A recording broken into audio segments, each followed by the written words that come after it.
প্রতি বছরের ন্যায় এবারও চলে এসেছে মুসলমানদের দ্বিতীয় ধর্মীয় উৎসব ঈদুল আজহা। আর এই ঈদুল আজহায় আল্লাহর সন্তুষ্টির জন্য কুরবানি দেওয়া হয় আল্লাহর নামে। দর্শক, আমি চলে এসেছি এই আমবাগিচা খেলার মাঠের, যা প্রতি বছরের ন্যায় এবারও আয়োজন করা হয়েছে, যা দেখতে পাচ্ছেন।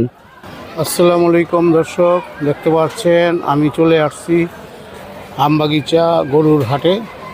আজকে জুন মাসের 3 তারিখ 2025 আপনাদের নিয়ে আসলাম এই আমবাগিচা গরুর হাটটা দেখার জন্য। আপনারা ইতিমধ্যে জেনে গেছেন আগামী 7ই জুন শনিবার দিন আমাদের দেশে ঈদুল আজহা উদযাপন হতে যাচ্ছে। তাই এই আমবাগিচা খেলার মাঠে প্রচুর গরু চলে আসছে এবং আরো আসতেছে। 2-1 দিনের মধ্যে বেচাকিনা আশা করি শুরু হবে। দেখতে পাচ্ছেন এখানে বেশ ভালো সাইজের গরু চলে আসছে, আরো আসতেছে। প্রচুর পোলাবানের সমারোহ এখানে।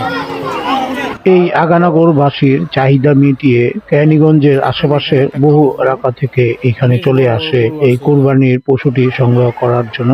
দর্শক, এখানে ভালো সাইজের গরু পাবেন মহিষ এবং আপনার চাহিদা মতো ছাগলও পেয়ে যাবেন। তাহলে আর দেরি কেন, চলে আসুন এই আমবাগিচা মাঠে, যা মাঠ ছাড়িয়ে কদমতলী ব্রিজের গোড়া থেকে নদী পার পর্যন্ত এই হাটের আয়োজন হয়ে থাকে। ভিডিওটি ভালো লাগলে অবশ্যই শেয়ার করে দিবেন অন্যকে দেখার জন্য।